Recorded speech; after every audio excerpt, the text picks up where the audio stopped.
Journalism Photography Department. Each week our students bring you the Ranger, and they bring you the Ranger Online, which is updated continuously year-round with news and events from the Alamo Community College District and beyond. Today we're pleased to partner with our student chapter of the Society of Professional Journalists to bring you the 32nd Edith Fox King Lecture. Our first lecture was in 1978, and the speaker was Joe Murray, the publisher of the Lufkin Daily News. Now, back in 1978, journalists told their stories basically through newspapers, magazines, books, TV, and radio. This was before public use of the internet, and yes, there was life before the internet, but it's changed just about everything in journalism, and just as it's changed everything in our world. Now the internet allows journalists not only to write news stories and take photos, but also to blog, shoot their own video, post slideshows, upload audio, and communicate in real time using social networking. Today, you may get your news on your laptop, your iPod, or your cell phone. You can customize the news you get. You can even participate in reporting it. All of this was unheard of 32 years ago.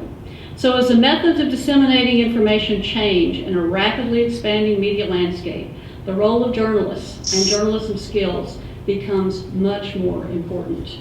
Journalists will continue to entertain us, help us distinguish fact from fiction, help us keep an eye on government, and help us cope with the world around us, particularly in times of a natural disaster, as our speaker today is going to talk about. So I'd like to introduce the president of our SVJ chapter, former Ranger editor, Regis Roberts, who will introduce our speaker.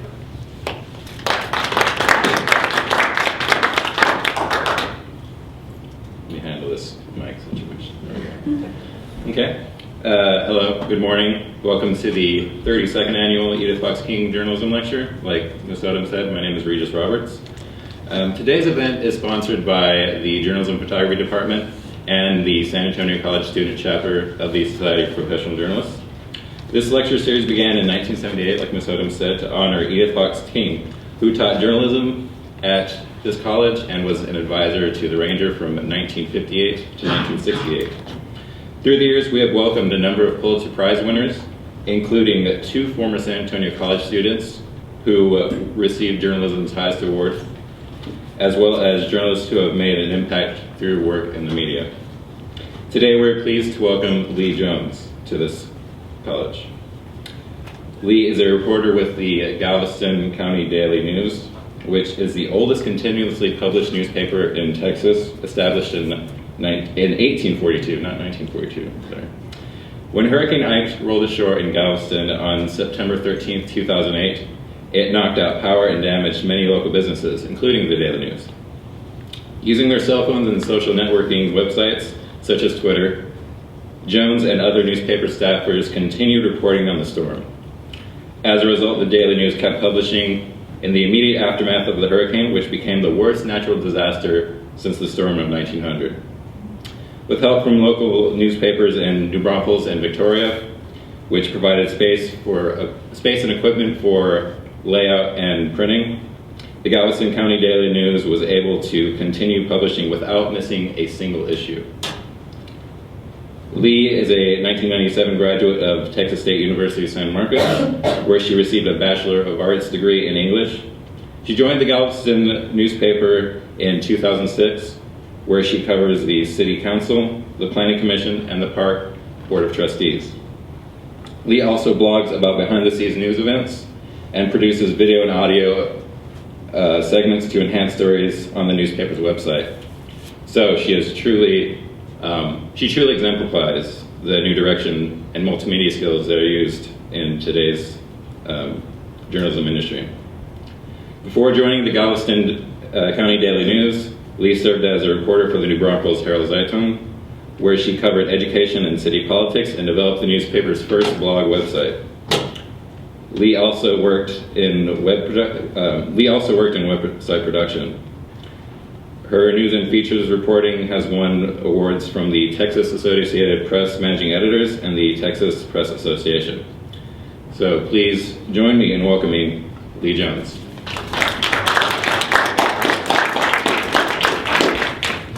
Good morning, everyone. I was going to do a little introduction, but I guess I don't really have to. You've heard quite a bit about me, and so let's just go ahead and start talking about the storm. How many of you guys have been to Galveston? Wow, okay, quite a few. That's good. So probably a lot of you know that Galveston is an island. Yes? All right. That's a good place to start because a lot of people actually don't know that. A couple of facts about Galveston that might help you just kind of keep in mind as we're talking about what the storm did to the island. Let's see if this is going to work. There we go. This is a map I put in because I didn't know how many of you would know where Galveston is, but it shows you there the red star where San Antonio is and where Galveston is in relation to that. You can see obviously how close we are to Houston. Galveston is often referred to as the playground for Houston, or Houston's playground, because so many people from Houston will take the day trip down to enjoy the beaches there. And a couple of facts about Galveston you can look at there. Many firsts from Galveston. It is one of the oldest cities in Texas, and it was known as the Wall Street of the South in the mid to late 1800s. It really was the epicenter of Texas culture and commerce. And really, it's hard to understand that now because the city is not anywhere close to one of the major cities in Texas. It's not a Dallas or a Houston or a San Antonio. But at that time, it was. That was where everything happened in Texas. At that time, Houston really was just a little encampment slightly inland from Galveston. What changed all that was the 1900 storm. And I don't know how many of you know anything about the 1900 storm or have heard about it. It still ranks as the worst natural disaster in U.S. history. Many people think Katrina has filled that role, but it hasn't. Katrina was the costliest natural disaster in U.S. history, but the 1900 storm was still the deadliest. 6,000, minimum of 6,000. I've also heard of 8,000 people. I think they have a hard time pinning down an exact number. You know, at those times they weren't keeping perfect records, but a lot of people died during that storm. And Galveston never really fully recovered from that. That storm overwashed the entire island and destroyed many of its structures and obviously killed a lot of the people. After that, the city made a valiant effort to come back. They built the seawall, which is 17 foot high. It runs along the Gulf side of the island, protecting what was at that time the city center. And that area is still pretty much the core of the island. The area that's not protected by the seawall, as we'll see in a minute, is mostly vacation homes, beachfront property, that kind of thing. As part of building the seawall, the city leaders at that time raised the island, that portion of the island, 17 feet to match the height of the seawall. So Galveston, the profile was no longer flat. It was raised slightly on that Gulf side, and that played an important role during Hurricane Ike because, ironically, the closer you were to the seawall, the closer you were to the storm as it came in, the safer you were. And the structures that were on that side of the island survived, whereas many of the structures on the bay side, the back side of the island, sustained massive damage. Galveston is now mostly known for tourism. When I say it never recovered from the 1900 storm, what I mean by that is its center of commerce and importance that it played in the role of the state in its future development, it just never really recovered. The port, all of the port functions that used to be held in Galveston moved north inland to Houston because while the city was recovering from the 1900 storm, Houston was dredging its deep water port, and most of the commerce moved to Houston, and obviously you know how Houston developed.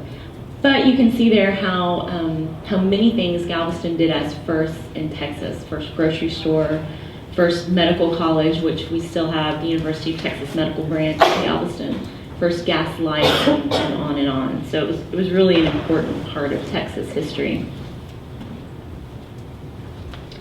I want to tell you a little bit now about the daily news. This is our coverage area. So we took the map from a wide perspective. We're now bringing it down into, this is Galveston County. You can see the island there. It's very long and skinny. It's about 32 or 33 miles long. And in its widest point, it's only 3 miles wide. Everything that you see up on the mainland portion that's what we refer to it as the mainland. It's not everything not on the island, as Islanders would tell you.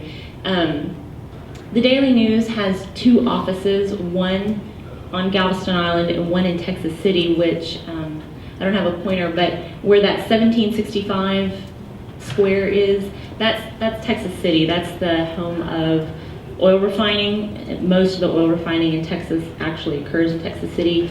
And I don't know if many of you remember the British Petroleum BP plant explosion that happened there 5 years ago, something like that. That occurred in Texas City. The Daily News used to, though, just cover the island.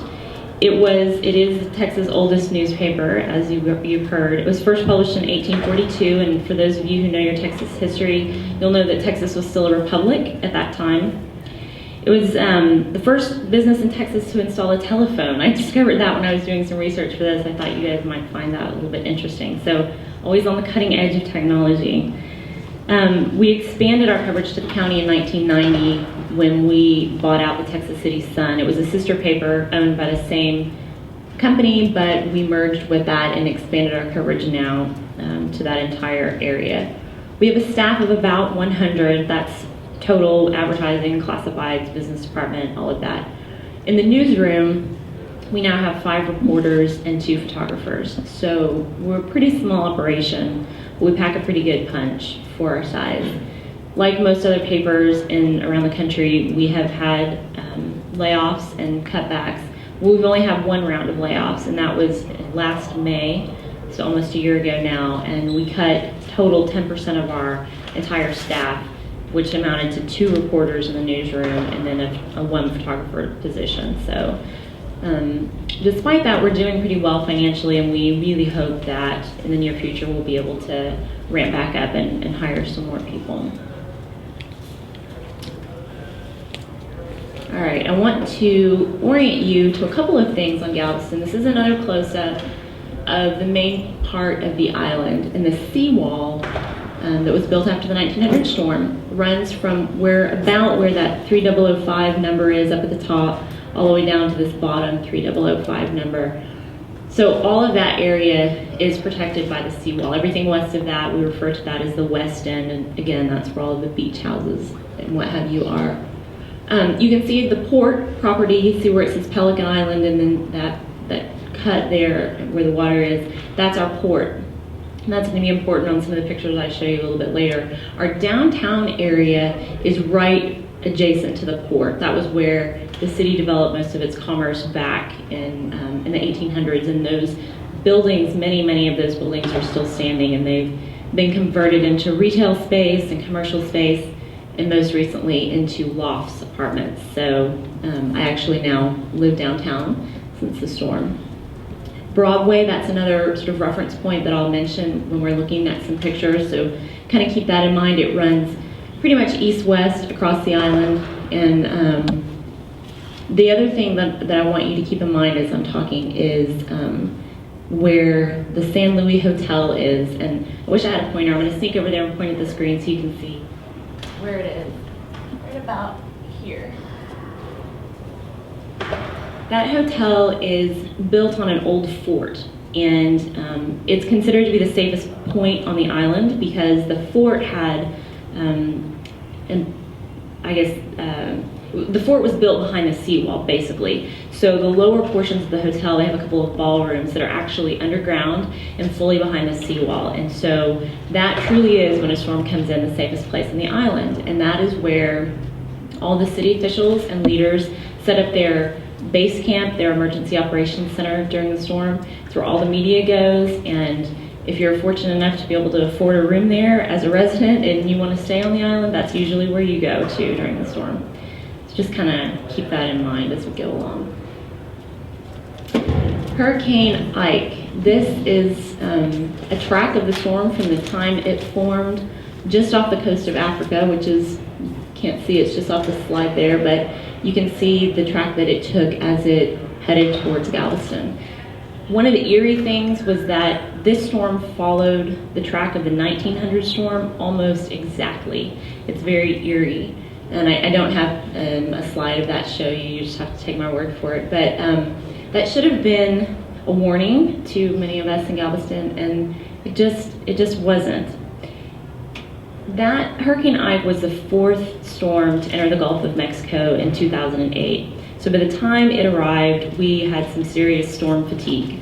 Every time a storm enters the Gulf, the city enters emergency mode, activates its emergency operations center, starts having conference calls with the state, starts planning for evacuations and that kind of thing. And every other time it was just, a dry run. It was just a test case. And so by the time you've done that 3 times and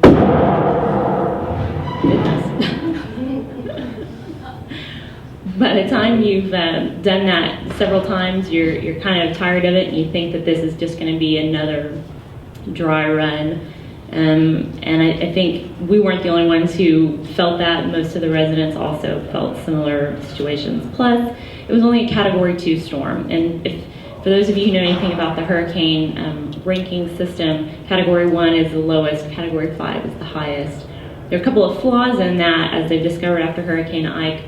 That scale is based mostly on wind speed, and it doesn't take accurate account into the storm's surge. And they've since Hurricane Ike, they've made some changes to that, and the warnings are going to be a little bit different in the future hurricane seasons. But for all those reasons, people were not really taking Ike very seriously as it headed towards us. And the storm made landfall on September 13th at about 2:30 in the morning. That was a Saturday. So I want to take you back to Monday. It was the beginning of the week. That was roughly, the storm entered the Gulf on a Tuesday, but on Monday, everyone was gearing up for it because it was very obvious that it was going to be headed at least in our general vicinity. The city began making its preparations just like it had for other storms.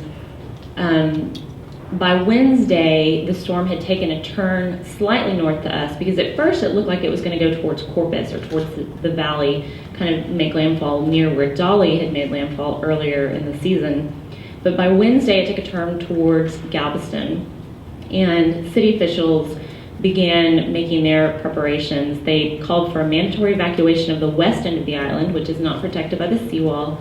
It floods easily, and they wanted to make sure that people had an opportunity to get out, mostly because there's really only one way off the island, and if you don't get out in time, then you're going to be trapped there. So, but even still on Wednesday, we weren't really in a panic. We certainly weren't in a panic at the newspaper. Again, remember, it was only a Category 2 storm, and that's what everyone had in mind. But Thursday morning, things got interesting. The storm took another turn, and at that point, it was headed straight for Galveston. And then we were in scramble mode. The city called for a mandatory evacuation for all residents. Now, that sounds like that means everyone out, but in the United States, you can't force people out of their homes. So people, even though it was a mandatory evacuation, only about 60% of the people actually left.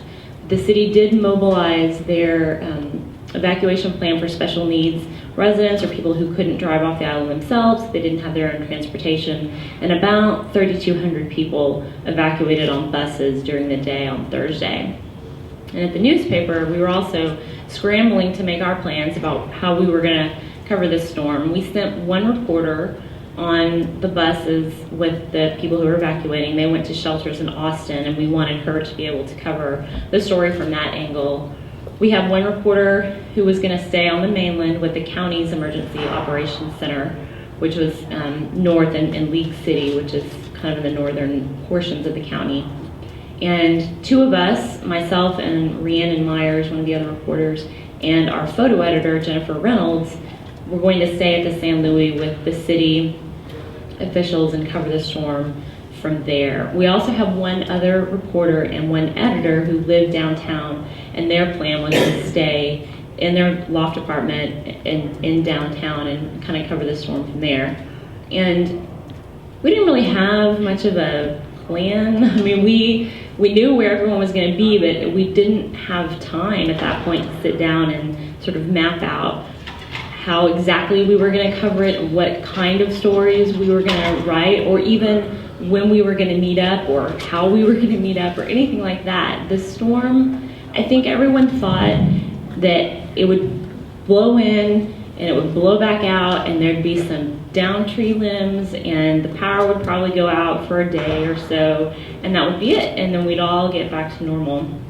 And so there wasn't a lot of long-term planning about how we were going to deal with some of the things that we ultimately wound up facing. On Thursday, after we also had to put out 2 editions of the paper on Thursday because our copy desk needed time to evacuate, and they did that. They evacuated first to Houston, and then they eventually had to go on to Victoria and then eventually to New Braunfels because power went out in Houston, which people weren't really expecting, I don't think. But because of that, we had to put out Friday's edition of the paper and Saturday's edition of the paper on Thursday. So we were really scrambling to try to get all that done. Once we were done with that, though, they cut us loose, and basically we went to get our own hurricane supplies. And I went to the store and I got some power bars, and I got a bag of almonds, and I got a case of water. And that was my extent of my hurricane supplies. That was going to get me through the couple of days of inconvenience that I was likely to face, or so I thought. At that time, I also started thinking about how I wanted to cover the storm and what opportunity it might give me to play with some new technology. A couple of months before, I had learned about Twitter, and I had started to play around with the ways that I might use Twitter in my reporting. And not very many people were really using Twitter at that time, but I did find some other reporters, not only in Texas, but around the rest of the country, who were using Twitter for reporting. Some of them were using it to cover trials, for example. One reporter in Kansas City was using it that way. A reporter here in San Antonio for the Express News, Roy Bragg, used it when he covered Dolly earlier in the hurricane season. And so I thought, that I should really set myself up to be able to use Twitter from my phone so that I can update people on what's going on. And maybe I should back up and ask you, how many of you guys know what Twitter is? Okay, so most of you are pretty familiar with it. Good, I won't have to kind of explain it, but I'll show you. That's my Twitter profile page as I screen grabbed it as I was making this presentation.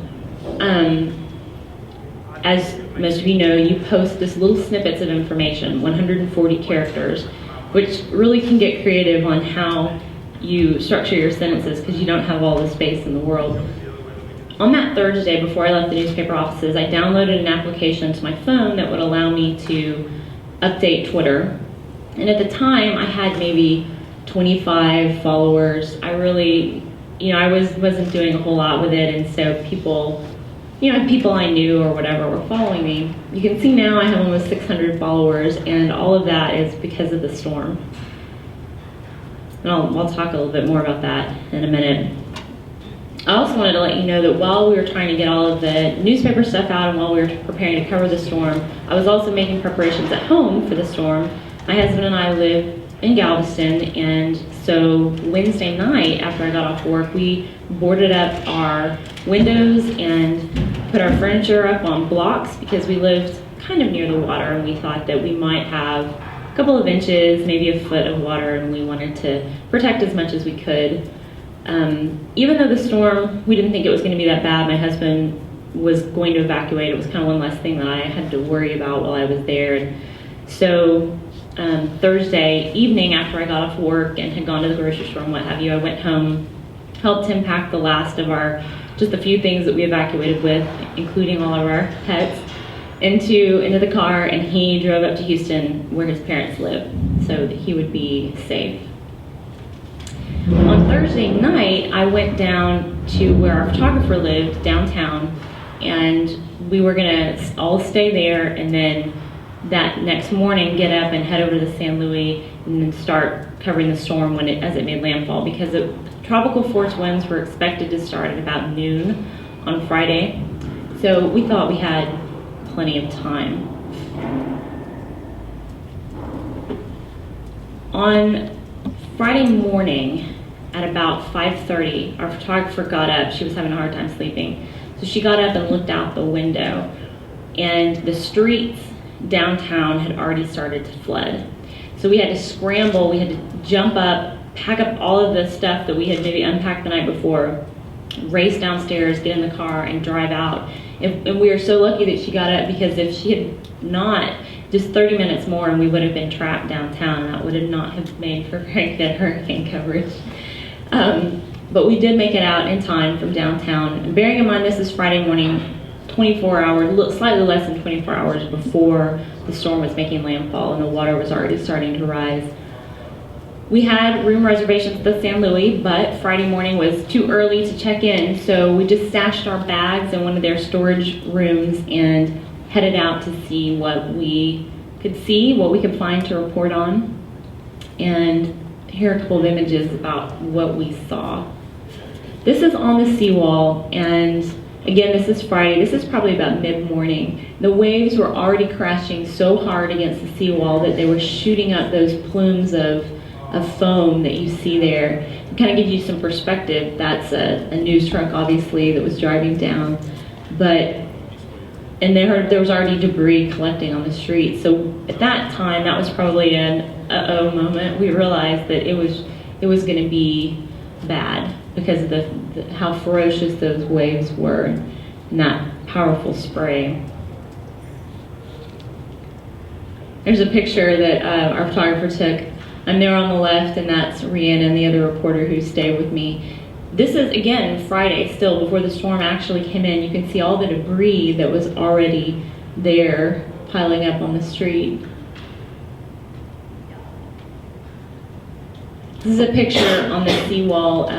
There were just 3 buildings that are built in front of the seawall, and this is one of them. This is Murdoch's Pier. It's been there for many, many, many years, and they sell souvenir type stuff, seashells, t-shirts, that kind of thing. The waves were so strong, they were pounding up under the bottom of that building and coming up between it and the seawall in those big sprays. And you can see some of the debris at the bottom of the screen that it had already pounded out from the bottom of that building and washed over the street. By the next morning, this building was mostly gone, and the 2 other buildings that were there on the other side of the seawall were also completely destroyed in that storm. One of them was the Balinese Room, which some of you probably saw on trips to Galveston. It was well known as a gambling establishment in the 1950s. It had a lot of history, but and it survived a lot of storms, but it did not survive Hurricane Ike. This is a picture of the downtown area. This was taken by our editor who stayed down there during the storm. And this building that you see on the right, that's actually the building that our photographer lives in, and that's where we were staying on Thursday night.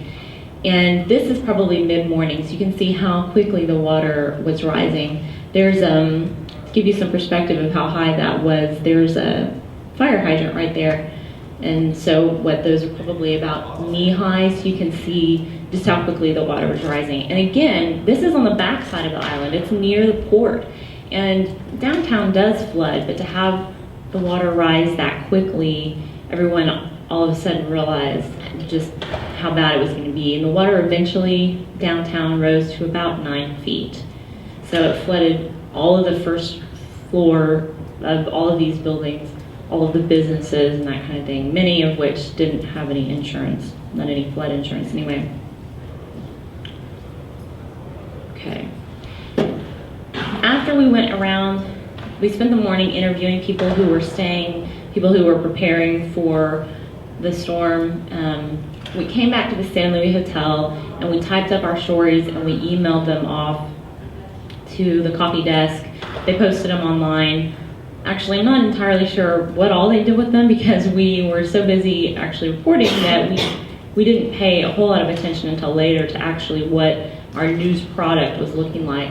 All this time I was also Twittering though, so that was something else that kept me occupied.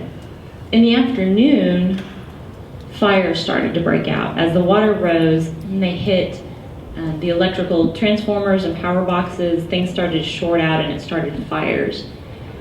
This was taken from about the 13th story of the hotel, and it was looking back over the island, back across towards the port. What's burning is a marina with about 150 boats, and these are all firefighters that are standing there looking at it. They couldn't get to it. The water had risen so high at this point that they couldn't even get there to fight the fire. All they could do was stand there helplessly and watch it burn. It was the first of many fires, but it was the biggest fire, and the smoke covered a really big part of the island, and so it was hard to tell for a while exactly what was burning or how much was burning. So that was pretty frightening. There were lots of other media at the hotel. I wanted to mention this as well. Did any of you watch Hurricane Ike coverage at all at the time? There were tons of media there, and I mean, even people, all the big names, CNN, Fox, Geraldo was there. We had dinner with Geraldo's production crew on Friday night. So we definitely felt kind of like the small fries, right? We didn't have microphones. We didn't have video cameras. We were definitely not dressed like TV anchors were dressed, and we weren't all presentable, that kind of thing. But we had one key advantage, and this is something that I wanted to emphasize to you guys. We knew the people. We knew the city officials, we knew the cops, we knew the firemen, and it made a tremendous difference in our coverage to be able to get information from these people through the relationships that we had built over the years of just being there every day doing our jobs. And we also had the advantage of knowing the island and knowing its people and that kind of thing. Often the national media or even regional media would stop us and say, where's this or where's that or where are we or what is this building? And we usually were helpful in giving them information, but you can't underestimate the value of having that ahead of time and just the value of daily doing your job and knowing what's going on in a place. This picture was taken a little bit later in the evening. At 6 o'clock, the police changed their rotation, and a new batch of officers went out on patrol. And we hooked a ride up with the lieutenant who was in charge of that shift. And that was really the safest way for us to get out at this point. We had parked our company truck, which we were using, in the parking garage at the San Luis, high enough that it would be out of any water that did rise there. So we went out with this police officer and wanted to see what he saw and that kind of thing. This is a dump truck. The city for a while was using these dump trucks to rescue people because originally the city was not going to open a shelter, but they decided at the last minute to open a shelter at the local high school.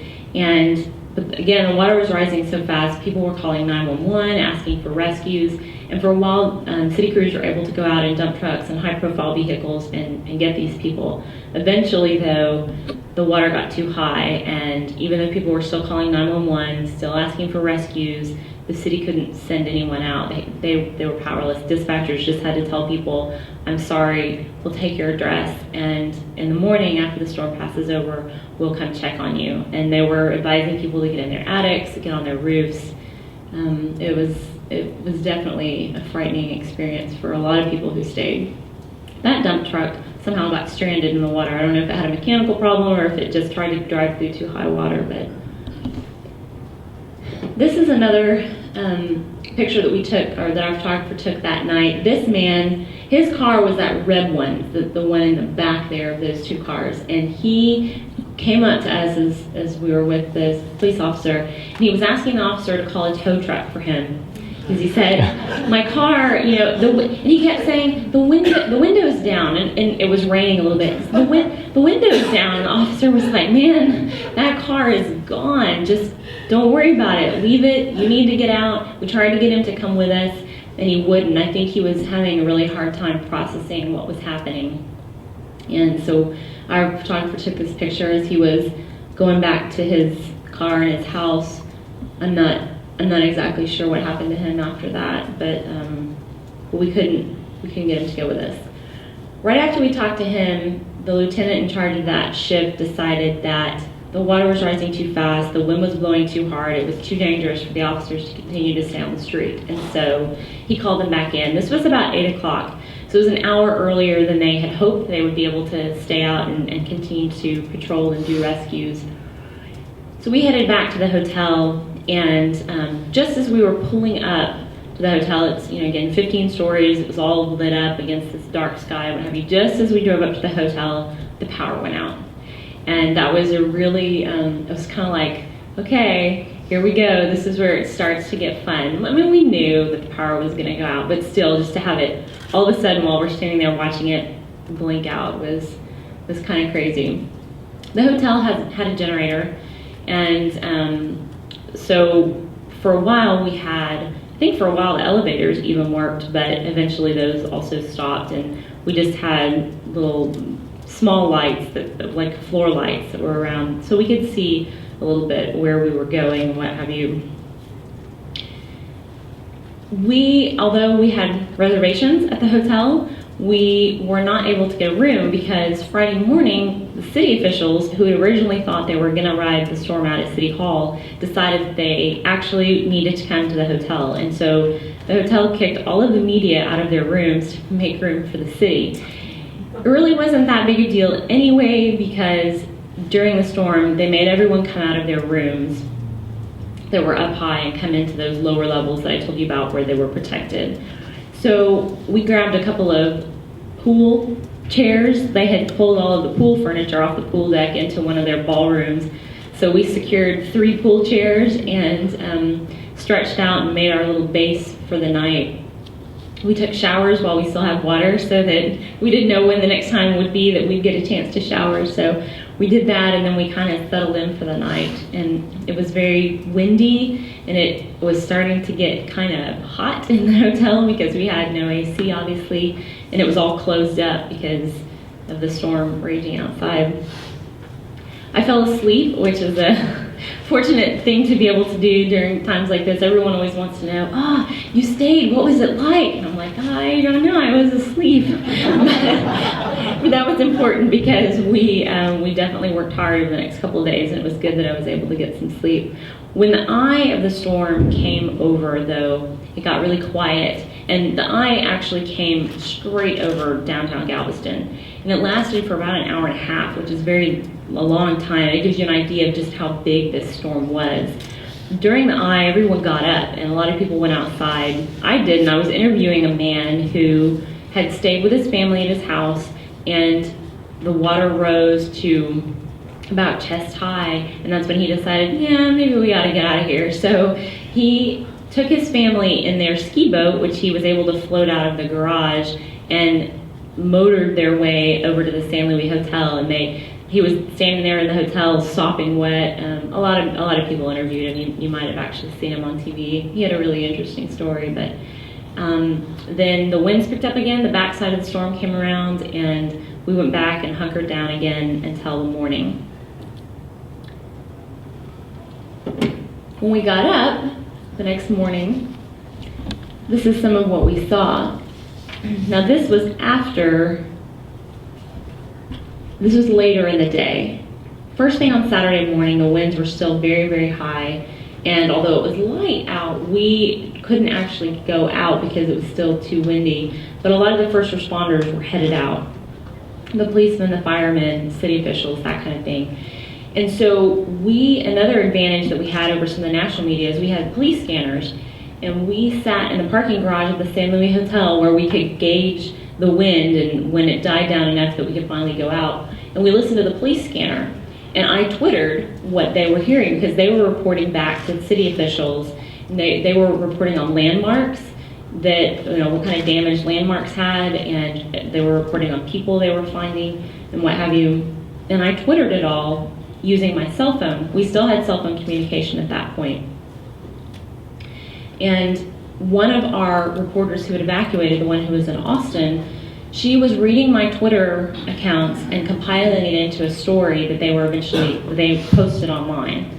So it was kind of a two-pronged reporting approach. I was able to get the information out on Twitter, but then they were able to use the Twitter feed and write it into a story format and post it online. So that, at the very beginning, that's how we got the information out. And we ran into technical problems later because we blew a fuse on our car charger. You have a car charger that can convert into an electrical outlet. Well, we had one of those that we could charge our cell phones and charge our laptops. We blew a fuse in it, and So then we were really stuck because we had no way to charge our stuff. And this kind of goes back into how unprepared we really were. I mean, we should have had multiple backups of these things or solar chargers or whatever, but we didn't. We had one satellite phone, which our photographer was going to use to transmit images. We never could get it to work. So we were really stuck in terms of how we were going to get information out. And I'll go back and touch on a little bit more of that in a minute, but I just wanted to show you some of the images of what we saw. This is the seawall, and it's just littered with debris, and this went on for miles. All of this stuff that had been coughed up by the ocean. The water was still very high, and this shows you some of the effect on the neighborhoods. This was standing on the seawall, looking down towards the airport.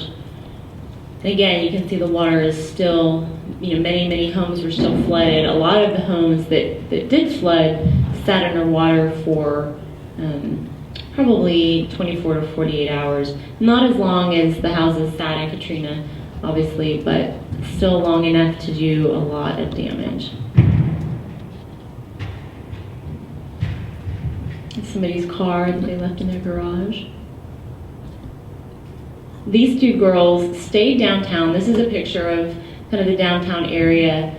And when the winds finally died down enough that they could get out, it was still flooded, but they waited because one of them had a mom who was a nurse at the hospital. And so they were headed towards the hospital, and they found this raft somewhere. I'm not really sure. It had blown from somewhere, and they picked it up, and they were headed towards the hospital.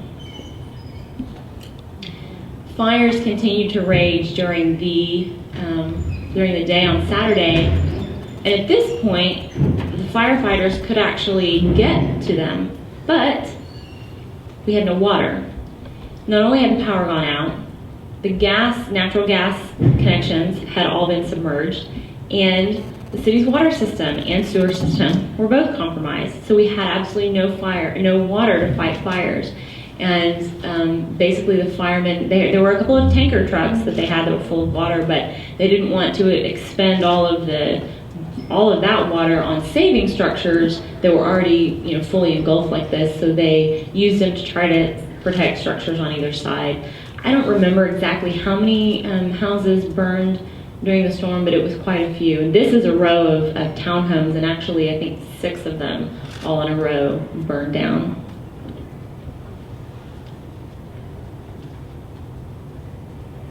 Oops, go back one.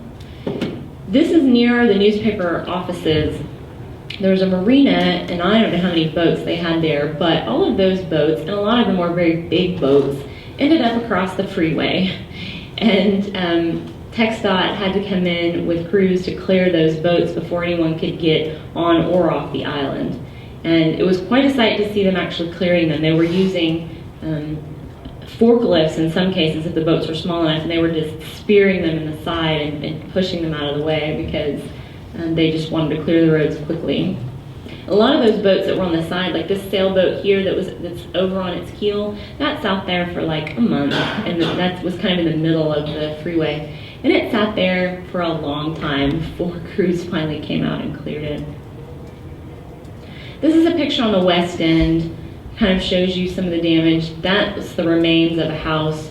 There were 65 houses that were completely destroyed on the beachfront portion of the island. And many more, it eroded a lot of the sand on that part of the island, so many more houses ended up on the public beach or close to the public beach, with the water actually lapping up under their piers. You can see that in that one on the far right of the picture. You can see the water is all the way up under it. And those houses, people have applied to be bought out by, well, it will be the federal government. About $20 million worth of federal funds is likely going to be spent to buy those houses and demolish them. This is a picture at the high school, which was the shelter. Remember, it was a shelter of last resort for people who stayed. It flooded too. It didn't flood that badly, though. They did, in the middle of the night, have to move all of the people who were there up to the second floor. That's actually our superintendent, and she's sweeping water out of the building because most of the school district staff had evacuated. That's one of the school district police officers there as well, and we have some firemen in the background who are supervising, I guess. But yeah, that's one of my favorite pictures of the storm, watching her sweep the water out of the building. Okay, oops. We didn't have a lot of wind damage with Hurricane Ike. Most of it was water damage, but what wind we did have took a big toll on the apartment complexes in the area, and that played a big role in the housing crisis that we wound up having after the storm, because so many of the rental properties were damaged and people just had nowhere to come home to. Galveston has a disproportionate amount of renters to owners. So about 56% of the island's residents rent, and we had a big problem with that after the storm because there weren't places for them to come back to. So many places were damaged and closed. One of the things that I was telling you about, we had technical difficulties. At some point during the day on Saturday, all of the cell phone communications pretty much went out too. So we had no power, we had no natural gas, we had no water, we had no sewer, and we had no cell phones. Really difficult environment to report. And we really had a lot of help from some of the other reporting staffs who were there. The Houston Chronicle had some better equipment than we did, and they had satellite phones that were actually working. And they, on Saturday night, helped us to email a story and also helped us to send some photos out, and that was the way on that day that we were able to get information out. We, at this point, were operating just the three of us as a little sort of satellite part of the paper. We couldn't get a hold of our editor. We didn't know what the fate of the newspaper building was. We had no idea. We were very isolated in terms of where we were and just trying to get information out. When we could get a cell phone connection, we were trying to get it out to the people who were far enough away that their cell phones worked and their power was on and they were able to get what we were reporting on. One of the things that we did, which I've never done before, hopefully I'll never have to do again, but on Sunday, we finally were able to hook up with our editor. He actually drove to the San Luis Hotel to find us because he couldn't get us on our cell phones. And he had a phone. For some reason, we all had a different cell phone service, which was very helpful. And his phone actually worked off and on. We had gathered all this material Saturday evening through the day Sunday, interviewing people, walking through houses, looking at the damage. We had notebooks full of stories that we were struggling to get out. And so what we wound up doing, our computer batteries were dead, right? Because we didn't have any way to charge them. So we actually had to dictate stories over the phone. This was very old school reporting.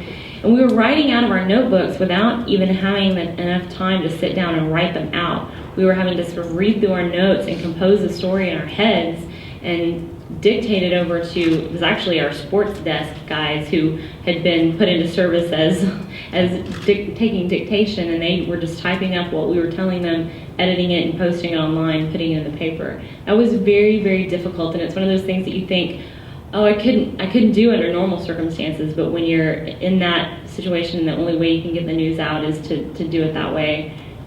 Somehow you make it work. This is a picture taken in our makeshift newsroom. This is a conference room in our newspaper building. The building had generator backup power, but it was powered by natural gas. And at the time, when they set this all up, they thought, well, natural gas would be better than diesel because it's constantly there, you don't have to haul it in or anything. But they didn't really account for what would happen if the natural gas connections actually went out as well. So we were in just as bad shape as everyone else on the island, where we had no power for days. This is a camping lantern. It's one of those Coleman deals powered by some sort of gas cylinder or whatever, and it belonged to one of our editors. It's sitting on a roll of newsprint, like the tail end of a roll of newsprint that we stood up so that it could cast as much light as possible over the table. And at this point, we did have one generator that sort of a friend of a friend brought in to the island. And it wasn't big enough to power the building, but it was big enough to power our computers, and we could charge our cell phones and things like that. And at this time, we were still sharing. We had one wireless access card. That's those cell phone cards that connect to the cell phone network and allow you to connect to the internet. We had one of those, and we were sharing it to email stories, and I was also using my phone to email stories. I would transfer the story from my computer onto my phone and send it through my email that way. This is just kind of what it looks like. You can see one of our editors is on the phone, and the rest of us are kind of working on our computers. The other thing I wanted to tell you about in terms of reporting was what it was like covering the storm from the perspective of someone who was experiencing it personally as well. And I told you that we had boarded up the windows of our house and we had put our furniture up on blocks. Well, Saturday night, one of my neighbors was a volunteer fireman, so he was also staying at the hotel, and I bumped into him in the stairwell. I was on my way up to get something out of one of the rooms, and he told me that we had massive flooding in our neighborhood and that our house was a total loss. And so I hadn't seen it until I think Monday was when I finally was able to get over there, because the water sat there for a long time. But in addition to having to worry about getting the news out and everything else, I was also thinking about my house and all of our stuff that was totally gone. Oh, okay. We became quite an object of national attention during this time because we didn't miss an edition. Even though we weren't printing in Galveston, we were printing away from the island, but we did continue to print, and a lot of the papers were distributed at areas where people had evacuated to. Most of the hotels between here and between Galveston and San Antonio basically were full of Galveston evacuees, and they distributed our papers in those places, and eventually were able to bring them back by truck onto the island and hand them out at some of the distribution points for ice and water and that kind of thing. But this is an NPR reporter interviewing me in some of the very early days of our coverage. You can see storm fashion is just awesome. At least I was relatively clean because, and that's another area where knowing people in the city really helps. We were able to go back to the hotel in the evenings, and they had somehow rigged a way to restore water service, and some limited sewer service to that one spot on the island, to that hotel, because that's where all the city officials were. So we were able to go up and sneak showers. For a long time they were cold showers, but we were able to at least get clean periodically. It was a big morale booster. And then the cleanup started. Most of the people, well, all of the people who evacuated off the island were kept off for about 11 days. That's how long it took for the city to get enough service restored for, mainly it was sewer service that they were concerned about getting restored before they brought everyone back. But some of the people who had stayed started cleaning up immediately, and that became kind of the focus of our coverage, covering that cleanup. In the city, it's hard to describe all of the smells and just what it was like to watch people drag all of their stuff out onto the curb. This is downtown, and these are businesses who had lost stuff, but this is all their business stuff. Some people were able to sneak back on. There was a lot of that kind of going around. I've heard stories of people who made fake signs for their cars that said they were disaster relief or whatever. Some of my friends I know snuck in with a caravan of people from the morgue and were able to sneak in that way, but they started to clean up, almost as soon as they could, which saved some of the damage. People that weren't able to get in for 2 weeks, the mold had already started to grow and everything was pretty bad by that point.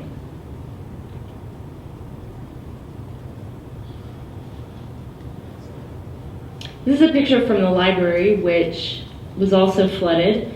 And the downstairs portion was where all of the children's books were. So we lost all of the children's collection at the library. This is a house that's actually near the water, and it blew out the entire back wall of the house, the force of the water when it came through.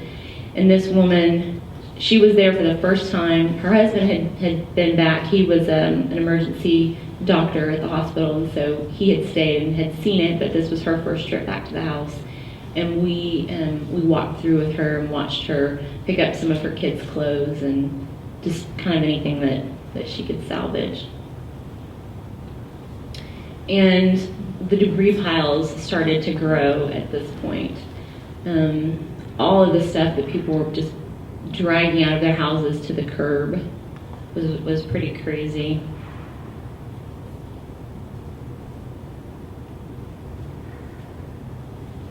Okay. This is a picture of my house and what it looked like when I first was able to actually go in quite a few days later. You can see how high the water line was if you look over here on the right-hand side. But having this experience helped me, I think, to cover the storm for our readers, because I knew I was going through the same things that they were going through, the same doubts about, would I have enough insurance? You know, what would happen? Would the city let us rebuild, or will we have to tear the houses down if they were, if they're more than 50% damaged? Then the city requires you to meet current flood codes, which means elevating your house about 11 feet in most places. And so all of that uncertainty, I was experiencing it just as I was reporting on it as well. There's another picture of the house. We just put down new flooring, and that's what all that green stuff is. It was the spongy under thing of our flooring.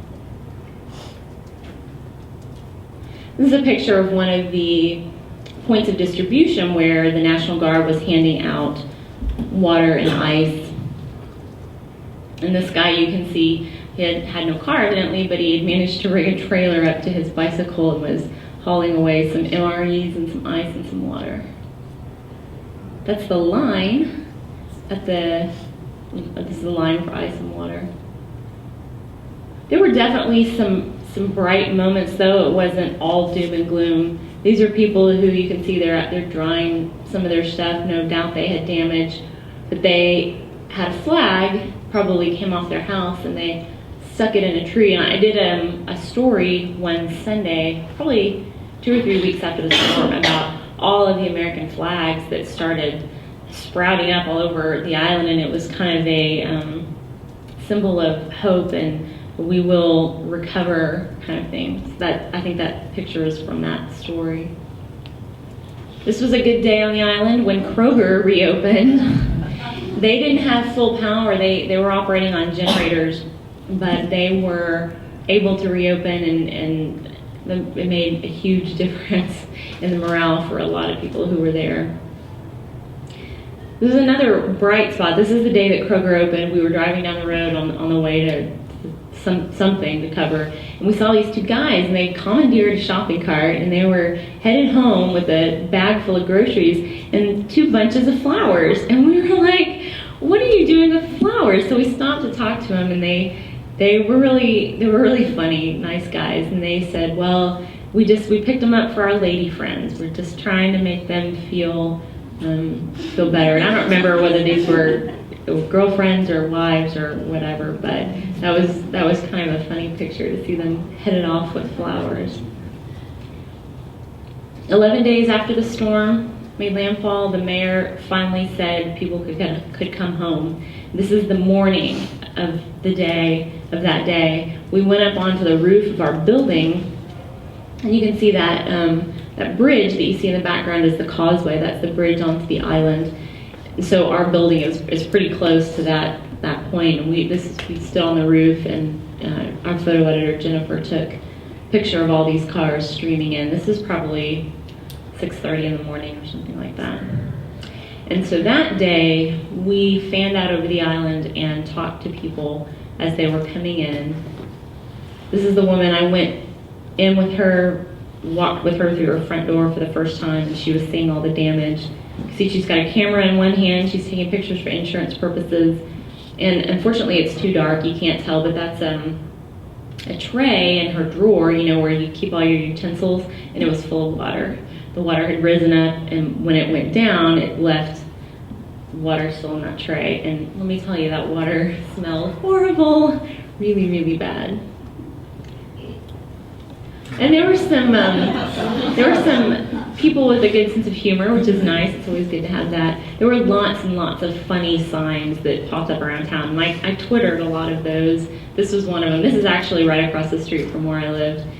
For rent, nice view. What you can't see is the back of that house. The nice view part is that the storm surge had blown out the entire back wall of his house. So he had a really nice view of the bay. I've been iped. That was another. Ike became a verb for a while, or an adverb. And that's a big more pile of stuff. Somebody's pool table that they wrote on the top.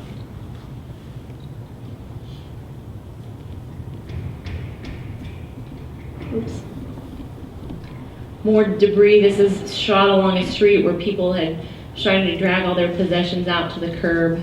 See another American flag up there at the top, but you see mattresses, you see refrigerators, couches. I'm trying to see what else is in that picture, but just imagine everything that you own dragging that to the curb, and then watching debris contractors pick it up and haul it away. And we had 2 sites like this on the island in 2 different locations, and something like 1.5 million cubic yards of debris they collected and eventually hauled off the island. It was pretty amazing. And I wanted to finish with 2 pictures of people, because that's what covering the storm was really about. This woman, you can obviously see she's older. Like a lot of older people on the island, they didn't have insurance.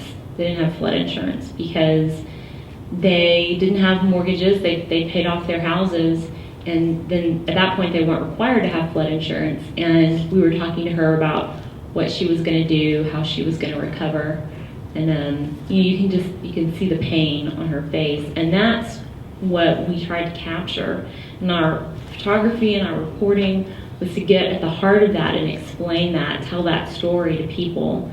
Obviously, the people who were experiencing it knew what was going on, but there were lots of people who were reading our stuff from all over the country, and in some cases all over the world.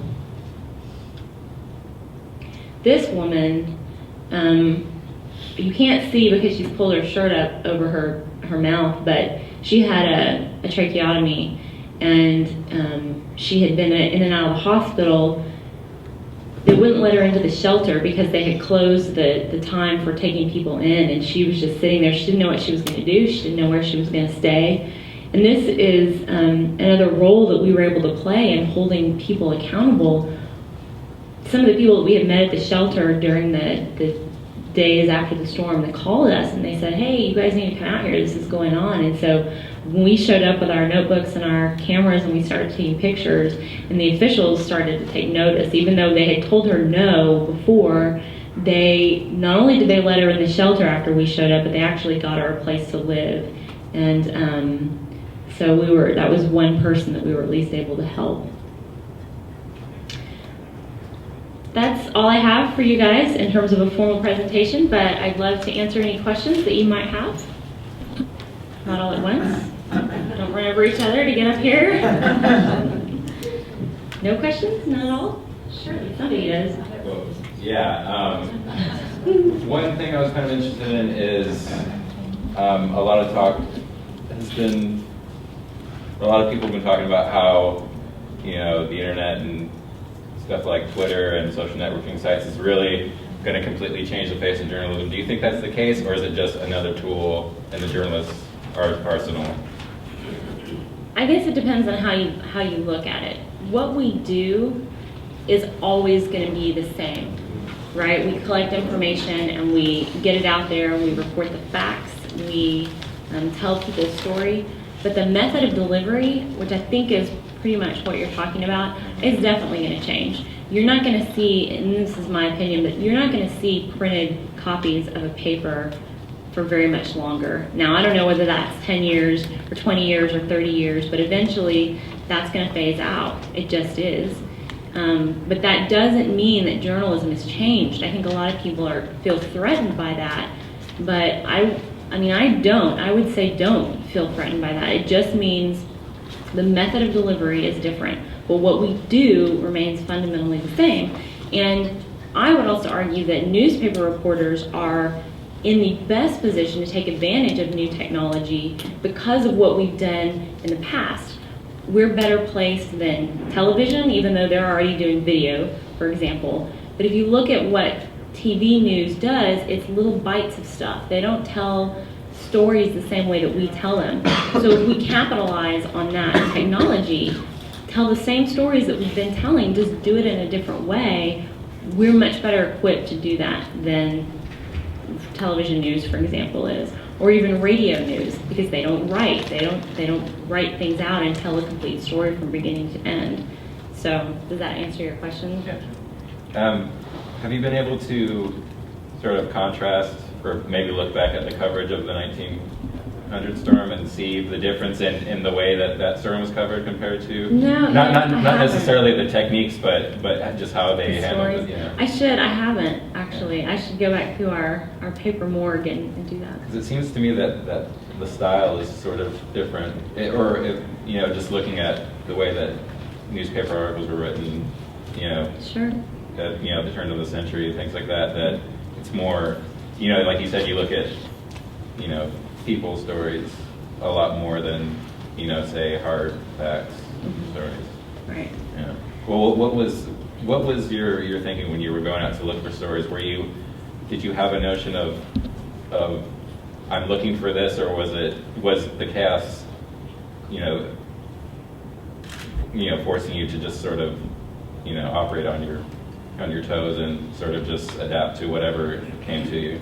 Yeah, in the first few days, we were just reporting what we found. It was that, like I said, we didn't really have a plan for covering things or a list of things that we needed to report on. So we were just telling the story as we saw it, if you will, and that was the focus of our coverage. And then later, once we all got back together and we sort of established our newsroom in that conference room, we were able to talk more about what we wanted to do. Then we could be a little more purposeful about the stories and about the coverage.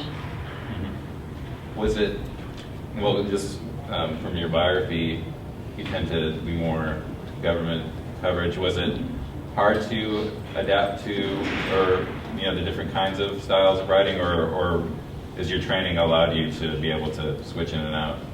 Oh yeah, I mean, you're talking about like writing features instead of covering a council meeting. Yeah, I mean, I would prefer to do more feature writing. It's just right now what I do is cover city council, but yeah, I mean, it wasn't a difficult transition. I think it's because you're experiencing it, you're living it, and that made it easier, I guess, maybe. Did you ever have a time where it was hard to fill the 140 characters, or did you have no problem doing that at all? Yeah, no problem with 140 characters, that's for sure. A lot of times you have to divide it up and do it in 2 posts or whatever, but yeah. By the way, Sonia and I have been Twittering this lecture. Oh, very cool. Awesome. It's got to be questions. Question over here? Yeah. Before the storm, did you have a plan of action at the paper for conducting business in such a scenario? And if you didn't then, do you now, after having gone through Hurricane Ike? If we did, I think we did, but we didn't go over it. I think a lot of the things that we had in our plan that we assumed that we would have, like generator power, we didn't have, and so that was kind of scrambled. We had no plans for provisions, for example, and that was one of the things that we really got lucky on. Our building manager had some friends in Houston who were in the construction industry, and they were able to get onto the island the Monday after the storm. And they brought a horse trailer full of provisions for us. They brought 2 coolers full of food. They brought us pillows and blankets. They even brought some clothes. They brought personal hygiene items. They brought a generator, a small generator that we were able to use. And I mean, it's things like that if we hadn't had that, it would have been a lot less comfortable than we ended up being at the paper.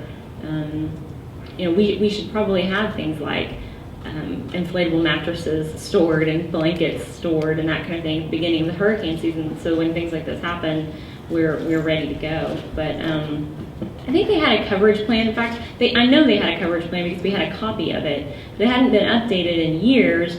And the night that the storm came in, we were reading through it to kind of see what kind of things they would expect us to cover.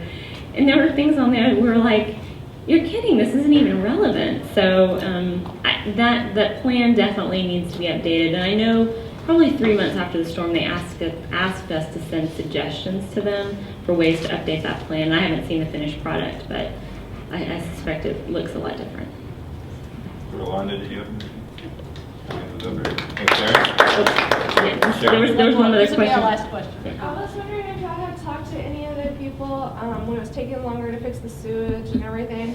The city had decided people could come in and look and leave. Right. And then the people that were waiting in the nice long line and then not allowed access, did you talk to any of those people? I imagine they were kind of miffed.